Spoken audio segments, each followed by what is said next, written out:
नमस्कार, खबर उत्तर प्रदेश में आप सभी का स्वागत है। मैं हूं आपके साथ यशु शुक्ला। रुक करेंगे खबरों का, लेकिन उससे पहले एक नजर सुर्खियों पर। सीएम योगी मेधावी छात्रों को 1 जून को करेंगे सम्मानित। 223 छात्रों को 1 लाख रुपए और टैबलेट देंगे।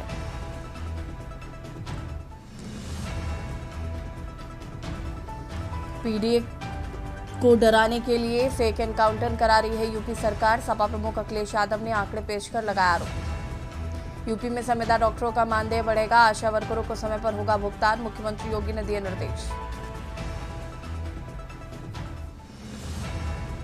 यूपी में बकरीद की छुट्टी में किया गया बदलाव। 27 मई की जगह 28 मई को किया गया घोषित। लखनऊ एयरपोर्ट पर एयर इंडिया की फ्लाइट में आई तकनीकी खराबी। 2.5 घंटे बाद रवाना हुई दिल्ली। रनवे पर पहुंच चुकी थी फ्लाइट। यूपी में मौसम का यू टर्न। 23 जिलों में ओलावृष्टि की भी चेतावनी जारी। आप देख रहे हैं के न्यूज़, खबरों का सारथी। और औरैया से खबर, उप मुख्यमंत्री ब्रजेश। उससे पहले आपको लखनऊ से खबर बता देते हैं। लखनऊ से खबर, सपा कार्यालय के बाहर लगा पोस्टर। लखनऊ से खबर आपको बता रहे हैं, सपा कार्यालय के बाहर लगा राजभर समाज को लेकर पोस्टर।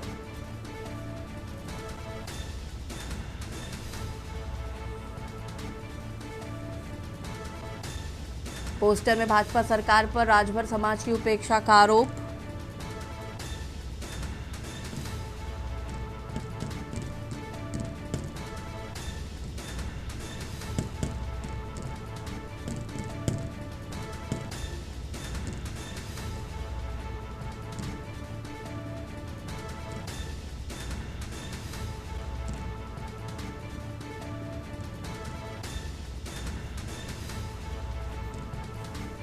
लखनऊ में सपा कार्यालय के बाहर लगा पोस्टर।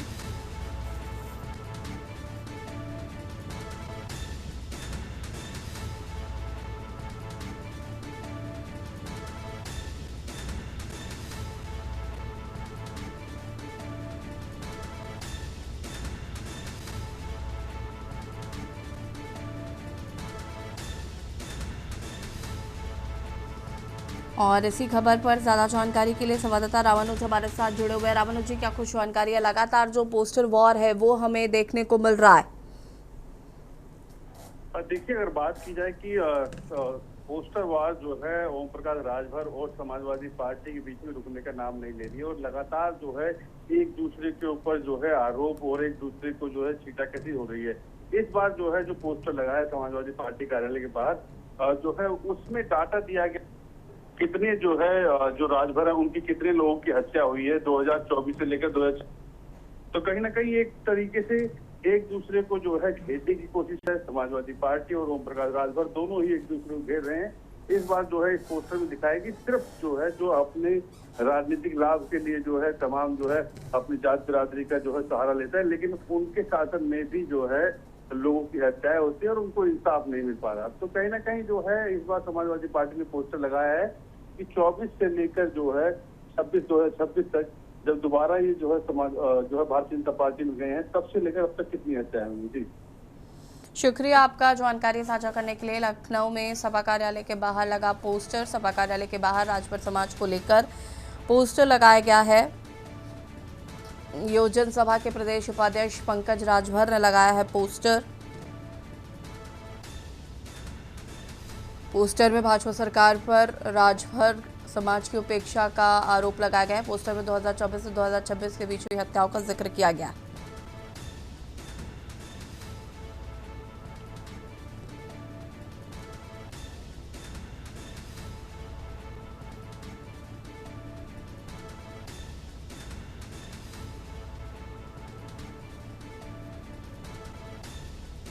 राजधानी में सपा कार्यालय के बाहर चर्चा का विषय बना ये पोस्टर।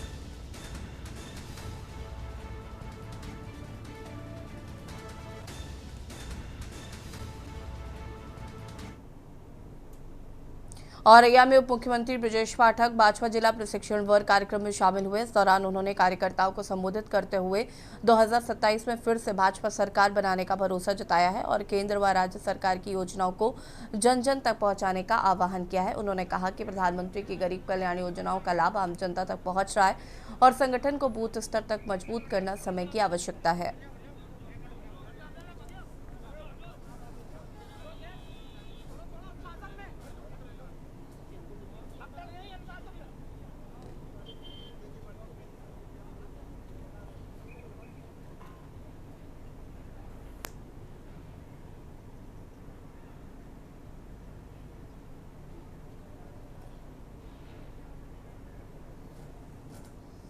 खबर हमीरपुर से, जहां पर भाजपा के प्रशिक्षण वर्ग कार्यक्रम के समापन समारोह में बतौर मुख्य अतिथि संबोधित करते हुए प्रदेश के डिप्टी सीएम ब्रजेश पाठक ने केंद्र सरकार की उपलब्धियां गिनाते हुए पीएम नरेंद्र मोदी की जमकर सराहना की।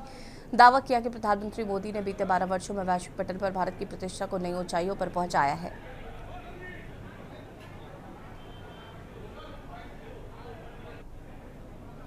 हमारी सरकार के एजेंडे के प्राथमिक नंबर पर है। हमीरपुर को सर्वश्रेष्ठ जनपद के रूप में हम सब स्थापित करेंगे और माननीय प्रधानमंत्री नरेंद्र मोदी जी की जो गरीब कल्याण योजनाएं हैं और उत्तर प्रदेश में योगी जी की जो लॉ एंड ऑर्डर और गरीब कल्याण योजनाएं वो जन जन तक पहुंचा करके हमीरपुर को नंबर 1 का जिला बनाने का काम करेंगे। हम प्रशिक्षण वर्ग के माध्यम से बूथ स्तर तक के कार्यकर्ताओं को तैयार करेंगे कि माननीय मोदी जी की गरीब कल्याण योजनाओं से कोई भी व्यक्ति वंचित न रह जाए। सीतापुर में भाजपा के 2 दिवसीय पंडित दीनदयाल उपाध्याय प्रशिक्षण महाअभियान का समापन पूर्व उप मुख्यमंत्री एवं राज्यसभा सांसद दिनेश शर्मा के संबोधन के साथ हुआ। कार्यक्रम में कार्यकर्ताओं को संगठन की मजबूती और मिशन 2027 को लेकर प्रशिक्षण दिया गया। डॉक्टर शर्मा ने कहा कि भाजपा का उद्देश्य केवल राजनीति नहीं बल्कि राष्ट्र निर्माण है और उन्होंने कार्यकर्ताओं से बूथ स्तर तक संगठन को मजबूत करने का आह्वान किया।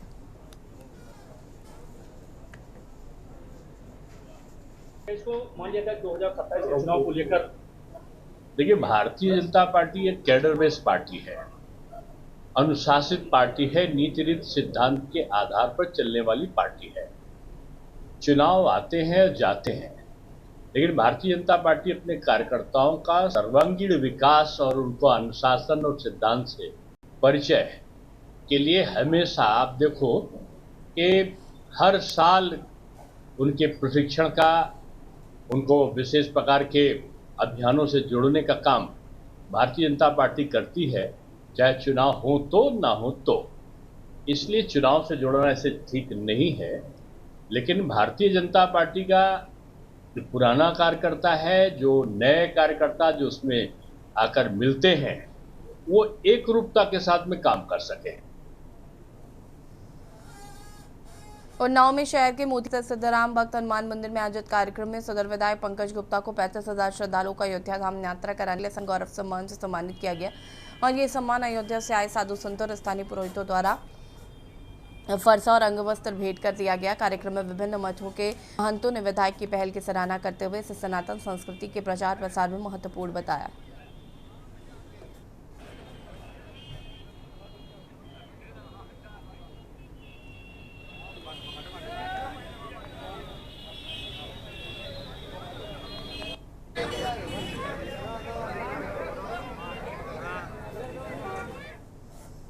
महोबा के कबराई कस्बे में तापमान 40 डिग्री के पार पहुंचने के साथ ही पेयजल संकट गहराता जा रहा है। सरकार की हर घर नल जल योजना के दावों के बावजूद कस्बे के 15 में से करीब 12 वार्डों में पानी की गंभीर किल्लत है। इंदिरा नगर और राजीव नगर जैसे मोहल्लों में लोग टैंकरों के भरोसे जीवन यापन कर रहे हैं, लेकिन टैंकर आते ही कुछ ही मिनटों में खाली हो जाते हैं, जिससे कई बार विवाद की स्थिति भी बन जाती है।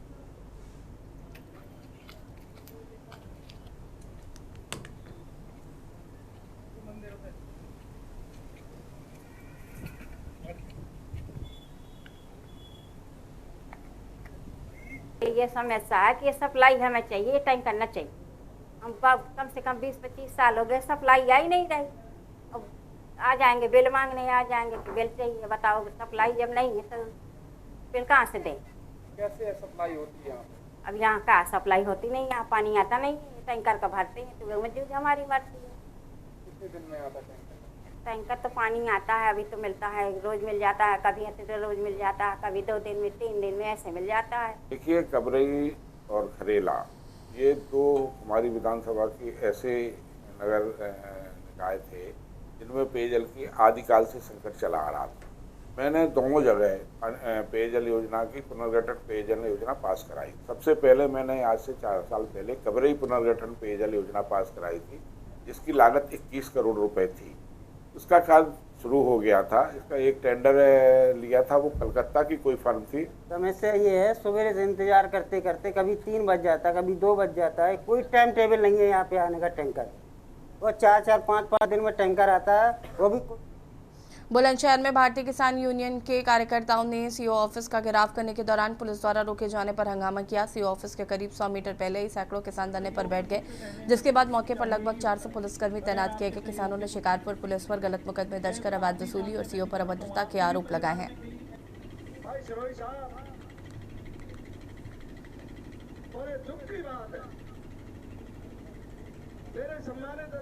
ये अभी हफ्ते भर पहले हम कई मामलों को लेकर सीओ साहब से मिले। सीओ साहब का रवैया बिल्कुल गलत था। वो किसानों से बेवजह की बात कर रहे थे, जिसको लेके कमेटी ने ये निर्णय लिया कि आने वाली 26 तारीख में सीओ साहब के कार्यालय का घेराव। आज महापंचायत हुई। महापंचायत में एसपी ग्रामीण उपस्थित रहे, जिन्होंने ये माना कि भाई सीओ साहब की ओर से जो भी कमी हुई है उसके लिए खेद है, और जिस मुकदमे में जो गलतियां हुई हैं, जो अनियमितताएं हैं, जो भी दरोगा हो कोई भी हो, उनके खिलाफ कठोर कार्रवाई की जाएगी। कानपुर नगर में बकरीद पर्व को शांतिपूर्ण और सौहार्दपूर्ण ढंग से संपन्न कराने के लिए प्रशासन पूरी तरीके से अलर्ट मोड पर है। एडीजी जोन अनुपम कुलश्रेष्ठ ने कहा कि आपसी भाईचारे के साथ त्यौहार मनाने के लिए सभी तैयारियां पूरी कर ली गई हैं और पुलिस अधिकारियों ने विभिन्न धर्मगुरुओं के साथ कई दौर की बैठकें भी की हैं। उन्होंने स्पष्ट किया कि सड़क पर नमाज अदा करने की अनुमति नहीं होगी और नमाज केवल ईदगाह व मस्जिदों जैसे निर्धारित स्थानों पर ही होगी। ताबड़तोड़ निरीक्षण कर लापरवाही लोगों पर कार्रवाई कर रहे कानपुर जोन की एडीजी आईपीएस अनुपम कुलश्रेष्ठ हमारे साथ हैं, उनसे बातचीत कर लेते हैं। मैम, बकरीद का त्यौहार है, बकरीद को देखते हुए क्या कुछ तैयारियां कर ली गई हैं? जी देखिए, सबसे पहले तो हमारी प्रायोरिटी ये है कि बकरीद का त्यौहार बहुत ही कुशलता से संपन्न हो, और इसके लिए पुलिस के पूरे पुख्ता इंतजाम किए गए हैं। जोन और सेक्टर स्कीम को लागू किया गया है, और जो प्रशासनिक तैयारियां होती हैं जैसे कि साफ सफाई, वो भी सब कर लिया गया है। कुछ निर्देश जारी किए गए हैं कि कुर्बानी जो है सार्वजनिक स्थानों पर ना हो, जो प्रिस्क्राइब जगह हैं वहीं पर कुर्बानी हो। इसके अलावा जो प्रतिबंधित जानवर हैं उनकी कटान ना हो, और इसके अलावा जो नमाज अदा होगी वो मस्जिदों में हो और ईदगाहों में हो, सड़क पर ना हो। तो इन सभी चीज़ों का अनुपालन कराना बहुत ही ज़रूरी है। इस संबंध में हमने मौलाना और मुतवल्ली सभी से पीस कमेटी की बैठक कर ली है। सभी जनपद के पुलिस अधीक्षक और डीएम ने इन सब चीज़ों को कर लिया है, और मैं समझती हूँ कि इन सभी पुख्ता इंतज़ामों के चलते निश्चित रूप से बकरीद का त्यौहार सकुशल संपन्न होगा। अभी हाल फिलहाल जो कल गंगा दशहरा संपन्न हुआ है, ये कानपुर जोन की बड़ी उपलब्धि थी कि बिना किसी इंसिडेंट के, एकदम इंसिडेंट फ्री इस बारी ये गंगा दशहरा करवाया गया है, और लगभग 4 लाख से ऊपर की भीड़ रही है, और सकुशल सब स्नान करके अपने अपने घर वापस गए। तो ये थी हमारे साथ आईपीएस अनुपम कुलश्रेष्ठ, जिनका साफ कहना है कि महिला सशक्तिकरण और मिशन महिलाओं का जो भी है उसको कानपुर जोन में तेजी से बढ़ाया जाएगा और महिलाओं को जागरूक किया जाएगा। कानपुर से के न्यूज़ के लिए सारिका गुप्ता। रामपुर के मेला क्षेत्र में बकरीद से पहले पशुओं के अवशेष मिलने से हड़कंप मच गया है। तराहा गांव के जंगल में तालाब के किनारे अवशेष मिलने की सूचना पर स्थानीय लोग और हिंदू संगठन के कार्यकर्ता मौके पर पहुंचे और पुलिस को जानकारी दी। सूचना मिलते ही मलक कोतवाली पुलिस मौके पर पहुंची और मामले की जांच पड़ताल शुरू कर दी है।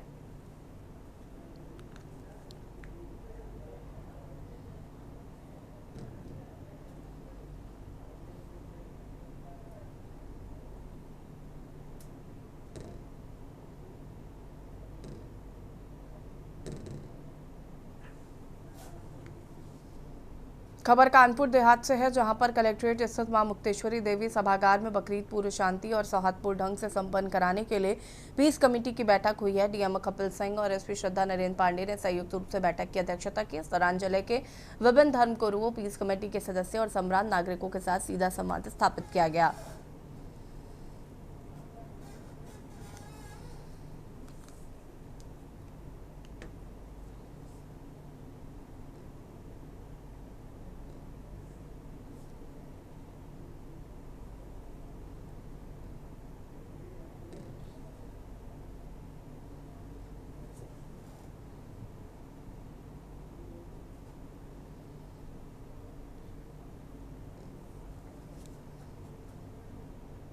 फिरोजाबाद के विजयपुरा क्षेत्र में 22 वर्षीय साध्वी द्वारा भूमि समाधि लेने का मामला सामने आया, जिससे क्षेत्र में चर्चा और विवाद दोनों बढ़ गए। बताया जा रहा है कि इसे हठ योग साधना के रूप में देखा जा रहा है, जिसके तहत साध्वी को धूमधाम के साथ 6 फीट गहरे गड्ढे में समाधिष्ट किया गया है। साध्वी का दावा है कि 41 दिनों की साधना है और वो स्वयं को बागेश्वर सरकार की शिष्या व हनुमान की भक्त बताती है।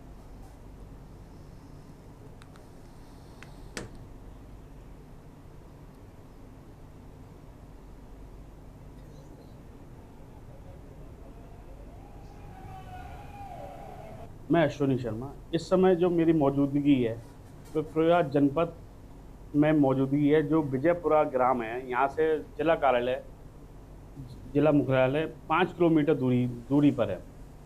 तो आज यहाँ एक अनोखी बात हुई है, जिसको हम विश्वास कहें कि आस्था विश्वास कहें कि अंधविश्वास कहें, इसके बारे में हम कुछ नहीं कहेंगे। एक साध्वी नाम की बालिका 22 वर्षीय, जिन्होंने यहाँ पे, आप मेरे पीछे देख सकते हैं, कुटिया है, यहाँ पे समाधि ली है, अंदर है और साधना कर रही हैं।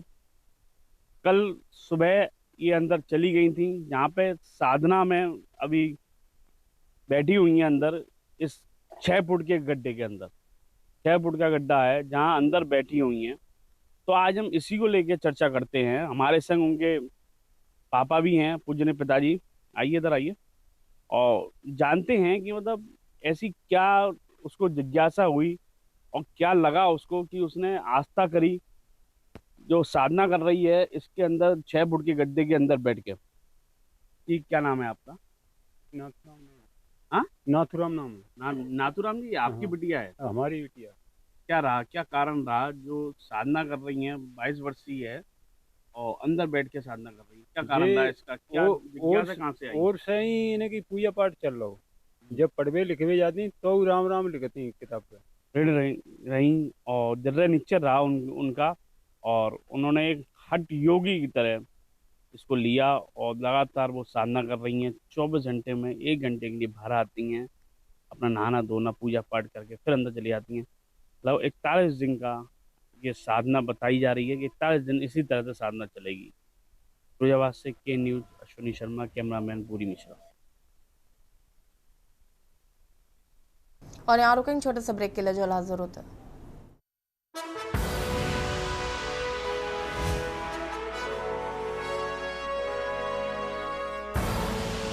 आप देख रहे हैं के न्यूज़, खबरों का। ब्रेक के बाद एक बार फिर से आप सभी का स्वागत है। नोएडा में साइबर क्राइम पुलिस ने बड़ी कार्रवाई करते हुए डिजिटल अरेस्ट के नाम पर 2 करोड़ 10 लाख रुपए की ठगी की है और इस मामले में एक म्यूल अकाउंट धारक को गिरफ्तार किया गया है। आरोपी अमन कुमार को उस खाते के लिए पकड़ा गया जिसका इस्तेमाल ठगी की रकम ट्रांसफर करने के लिए किया गया था। जांच में सामने आया कि साइबर ठगों ने खुद न्यायिक अधिकारी बताकर पीड़ित को टेरर फंडिंग के मामले में फंसाने का डर दिखाया।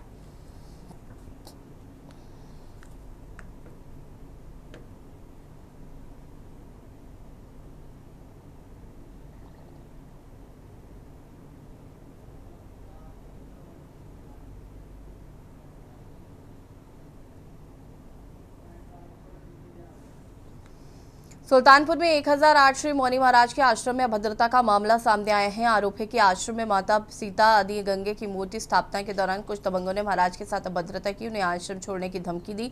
बाबा ने आरोप लगाया कि उन्हें जान से मारने की धमकी भी दी गई, जिससे वो बेहद आहत हैं।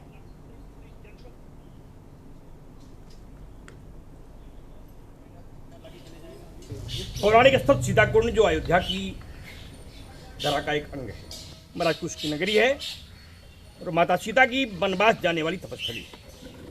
यहाँ पर अधिक मास के 6 वर्ष पूर्व होने वाले अनुष्ठान के क्रम में इस वर्ष भी मैंने राम मंदिर के निर्माण की अंतिम मुसमादी यहाँ ली थी, 65वीं मुसमादी।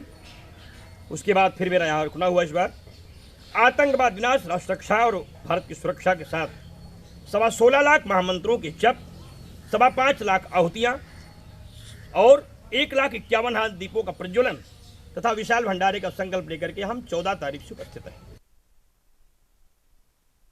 खबर सीतापुर से है, जहां पर थाना तंबार क्षेत्र में शारदा नदी के किनारे तरबूज लेने गई एक 15 वर्षीय किशोरी पैर फिसलने से गहरे पानी में डूब गई। लापता किशोरी की पहचान कोमल के रूप में हुई है, जिसका घटना के 24 घंटे बीत जाने के बाद भी कोई सुराग नहीं मिल सका है। हादसे के बाद से पीड़ित परिवार में कोहराम मचा है।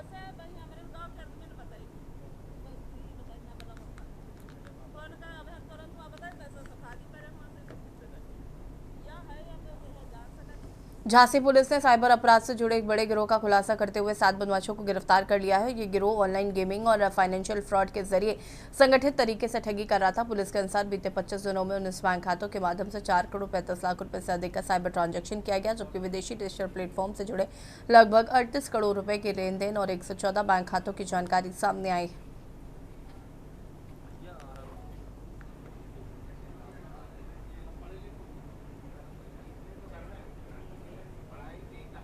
देखिए, आज थाना प्रेमनगर जनपद झांसी के उसमें बहुत ही अच्छा एक सफलता, साइबर फ्रॉड के संबंधित सफलता प्राप्त हुई है।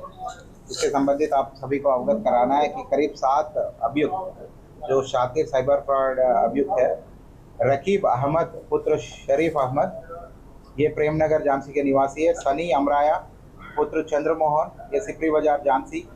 सोहेल खान पुत्र अफरोज खान, ये थाना प्रेमनगर झांसी। अनुभव सिंह पुत्र राकेश कुमार, थाना प्रेमनगर झांसी।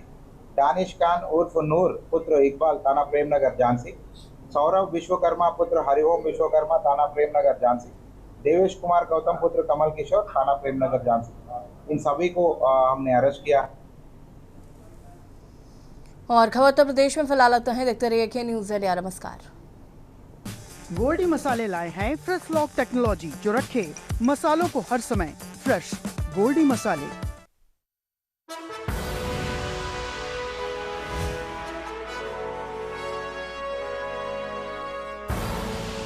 आप देख रहे हैं के न्यूज़, खबरों का सारथी।